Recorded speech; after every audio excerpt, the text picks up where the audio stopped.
우리 함께 읽도록 하겠습니다.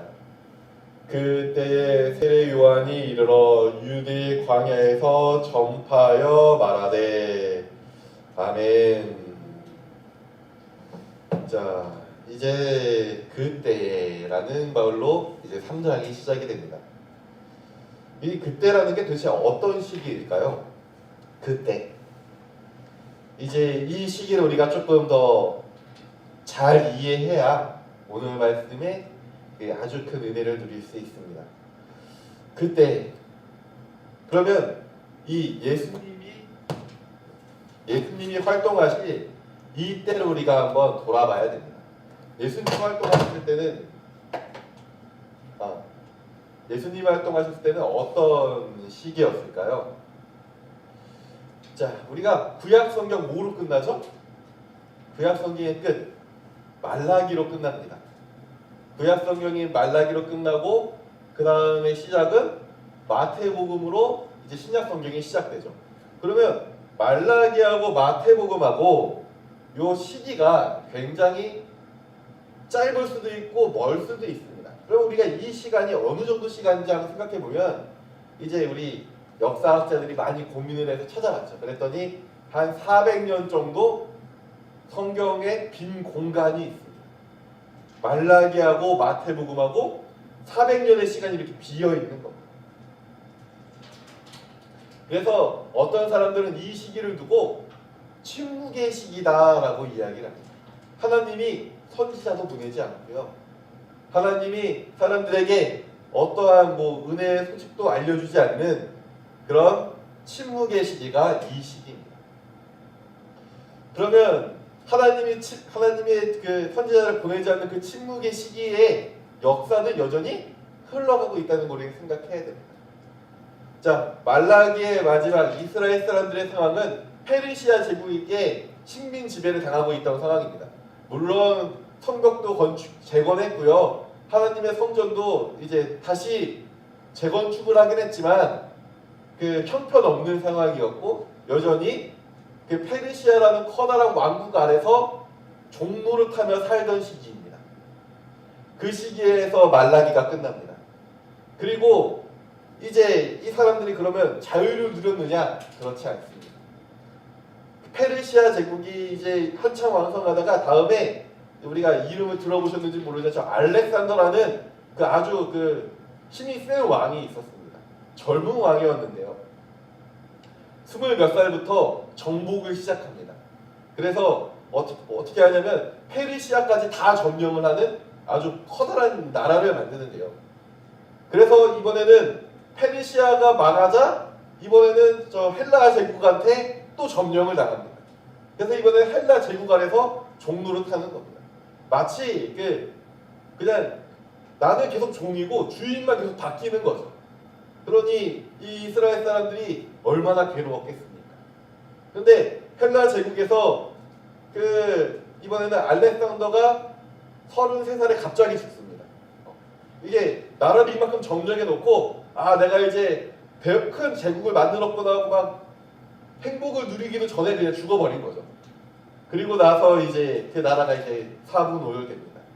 그래서 총 3개의 나라로 갈라지는데 여전히 그 나라 갈라진 가운데서도 여전히 또 지배를 받습니다.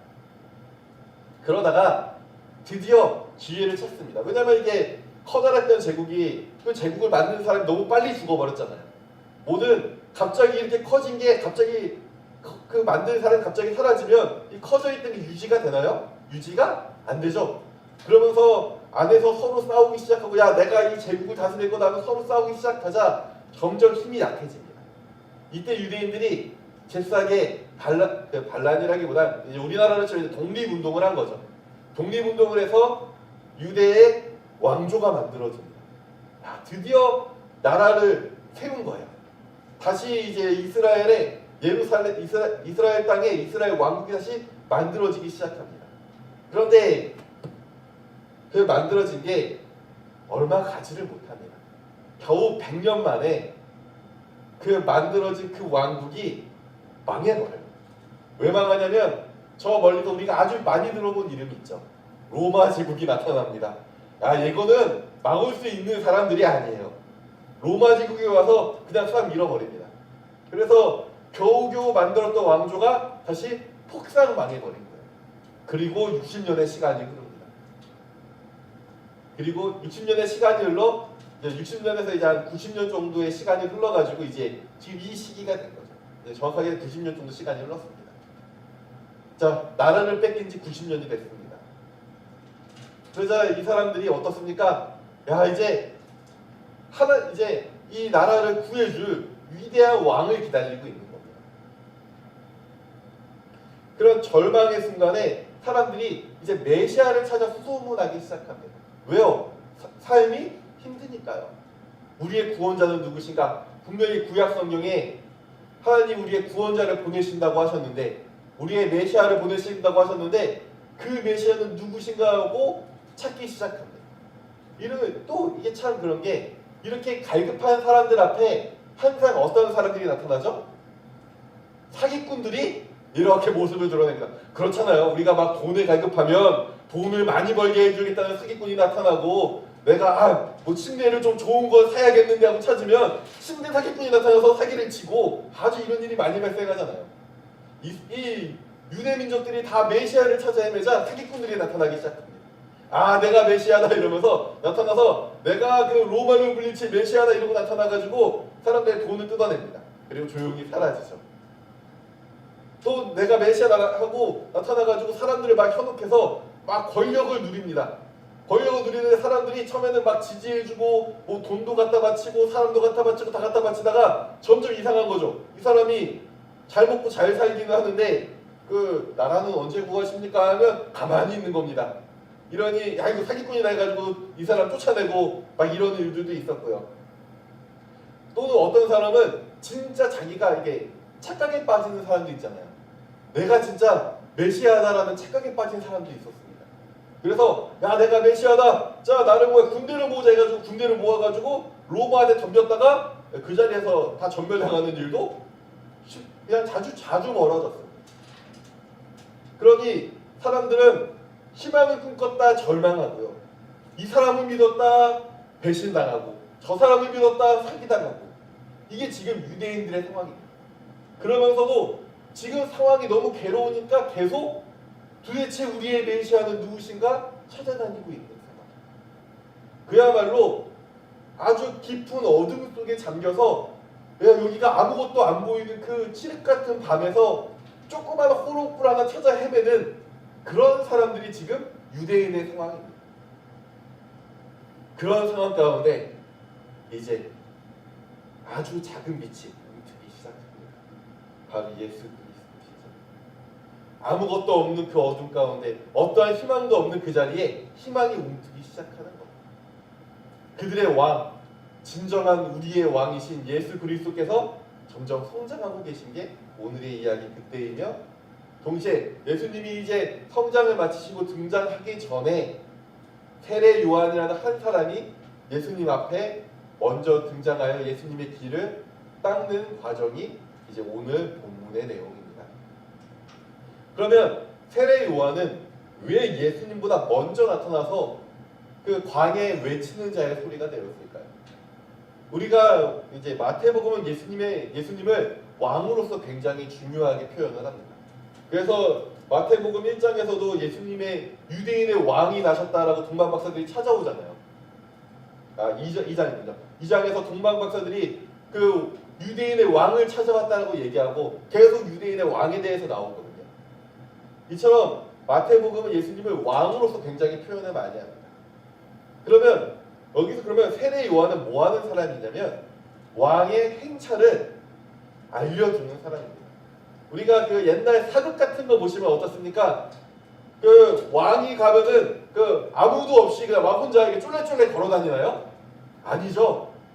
우리나라도 대통령이 지나가면 대통령이 혼자서 안녕하십니까 이러면서 지나다닙니까? 아니죠. 그 앞에 막 경찰들이 막 해가지고 길을 트고요, 막 사이렌도 울리고요, 막 혹시라도 길 막히면 안 되니까 주변에 있는 차들 들어오지면 다 통제하고요.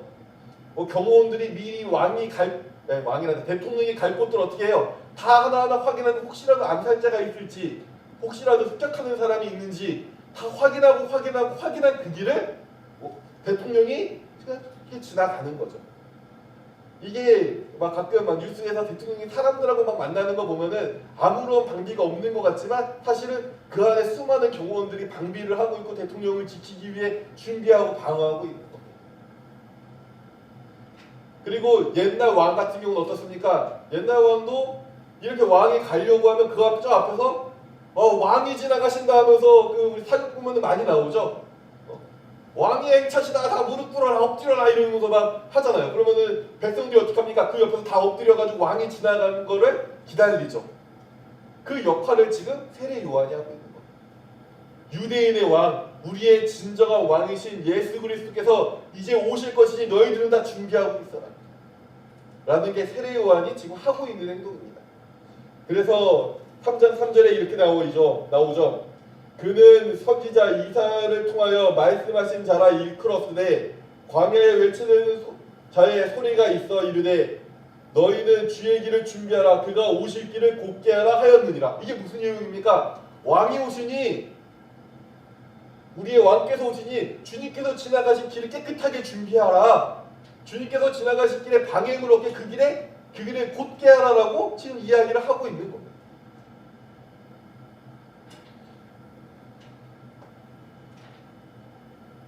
마치 그래서 예수님께서 그 앞에서 이제 이들 앞에 나타나기를 예비하는 것. 그게 세례 요한의 역할이죠. 그럼 세례 요한은 뭐라고 이야기합니까? 2절에 보면 이렇게 얘기합니다. 회개하라 천국이 가까이 왔느니라. 세례 요한이 얘기하는 겁니다. 여러분 회개하십시오. 천국이 가까이 옵니다. 이거를 우리는 물론 하나님의 심판의 때가 가까이 온다라고 우리는 이야기할 수 있지만 또 다르게 이해하면 천국은 어떤 자리입니까? 우리가 내용원이 은총인과 찬양 드렸을 때 그 주님이 계신 곳 어디가? 그곳이 천국이라고 우리가 찬양을 하지 않습니까? 왜요? 하나님이 계신 곳이 천국입니다.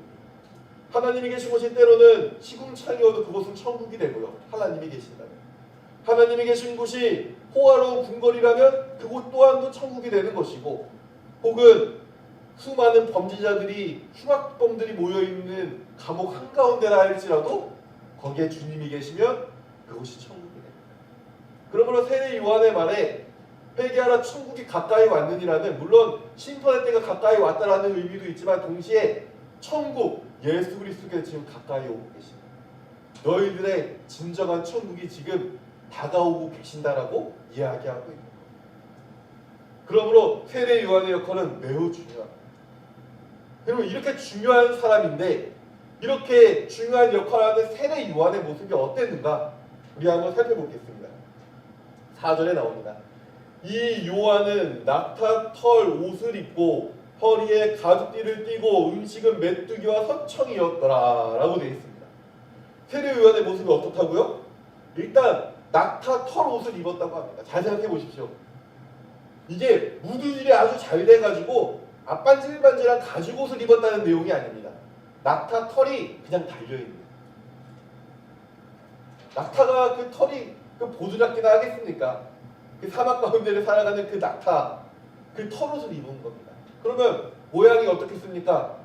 어디 거지가 그 어디 그냥 이 대충 그 뭐예요? 어쩌다가 낙타 죽은 거 하나 발견해가지고 요 가죽 벗겨가지고 그 걸쳐 입은 그런 모습이겠죠. 저처럼 이렇게 정장을 입고 있었겠습니까? 아니요.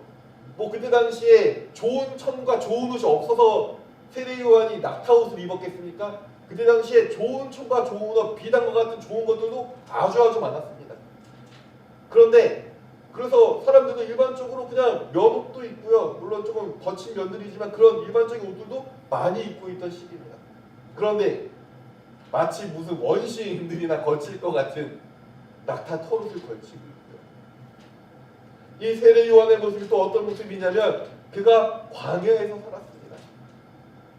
그러면 광야에서 산 세례 요한의 모습이 뭐 씻기나 잘 씻었겠습니까?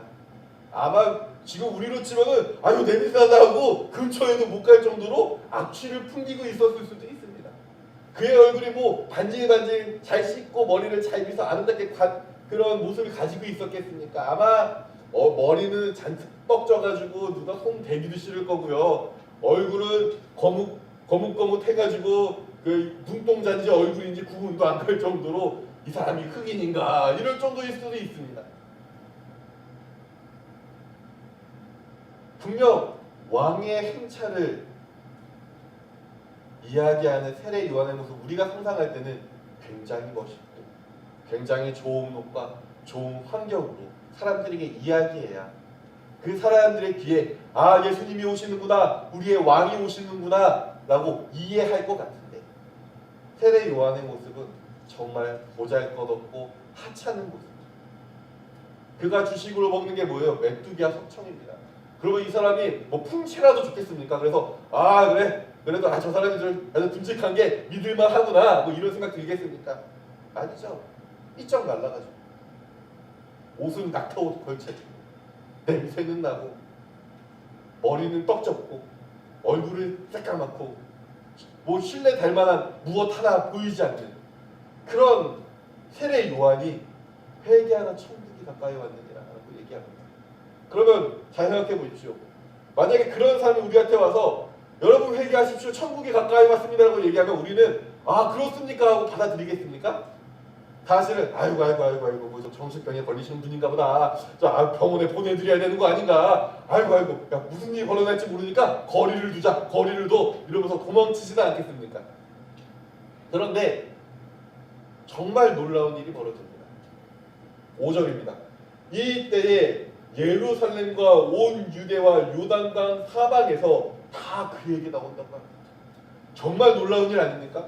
세례 요한의 모습은 무엇 하나도 어떤 것 하나도 전혀 믿을만하지 않고 전혀 아름답지 못한데 그가 회개하라 천국이 가까이 왔느니라 예수 그리스도 우리의 왕께서 오신다 라고 이야기하자 수많은 사람들이 몰려들기 시작합니다. 그럼 어떻게 가능할까요? 세례 요한이 멋있어서요? 세례 요한이 언변이 뛰어나서요? 세례 요한의 행색이 아름답고 뭐 멋있는 그런 모습으로 나타나서요?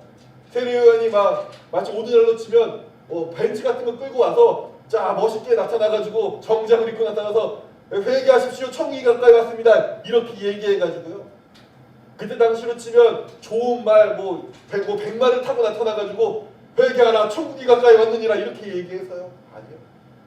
아무것도 아닌데 그가 회개하라 천국이 가까이 왔느니라 하자 사람들이 모여듭니다. 그 이유는 뭐냐면 세례 요한이 능력이 있어서가 아니라 그가 지금 누구를 대변하고 있는 겁니까? 예수님의 오심을 대변하고 있는 겁니다. 세례 요한의 입에 예수님에 관한 이야기가 나오기 시작하자 거기서 하나님의 역사와 기적이 일어나는 겁니다.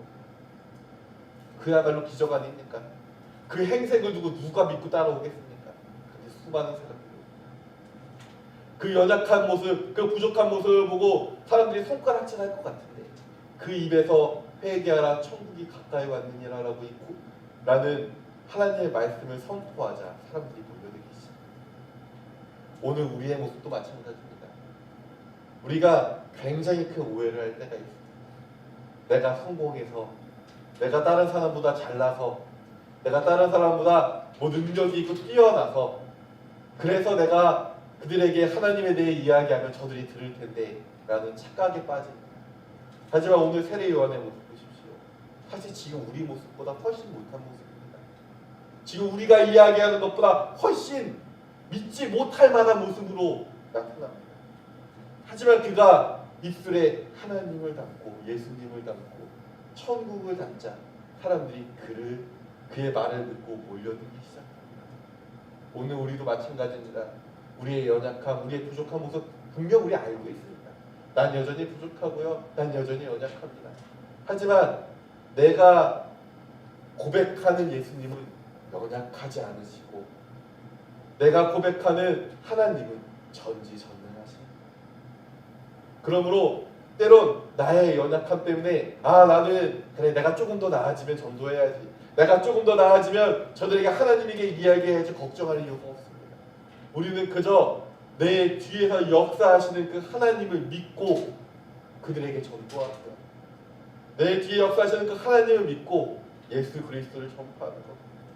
우리는 그저 씨를 뿌릴 뿐이고 그때 역사하시는 건 누구십니까? 하나님이십니다. 근데 우리가 자꾸 오해하는 겁니다. 씨 뿌리는 나의 모습을 보며 내가 씨를 뿌리면 저게 들어갈까?